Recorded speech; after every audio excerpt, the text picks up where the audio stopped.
बघा, ते दिवस गेले आता जेव्हा घरात गाय असायची, जी घरातच जन्मायची, घरातच खायची प्यायची आणि मग घरातच मरून जायची.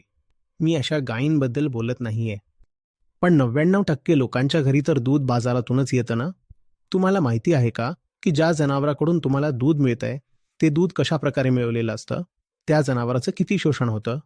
तुम्हाला काय वाटतं, तो प्राणी नैसर्गिकरित्या जन्माला होता? नाही. त्याला जबरदस्तीने कृत्रिम पद्धतीने गर्भधारणा करवली जाते. गाय किंवा म्हैस यांचं जबरदस्ती गर्भाधान केलं जातं.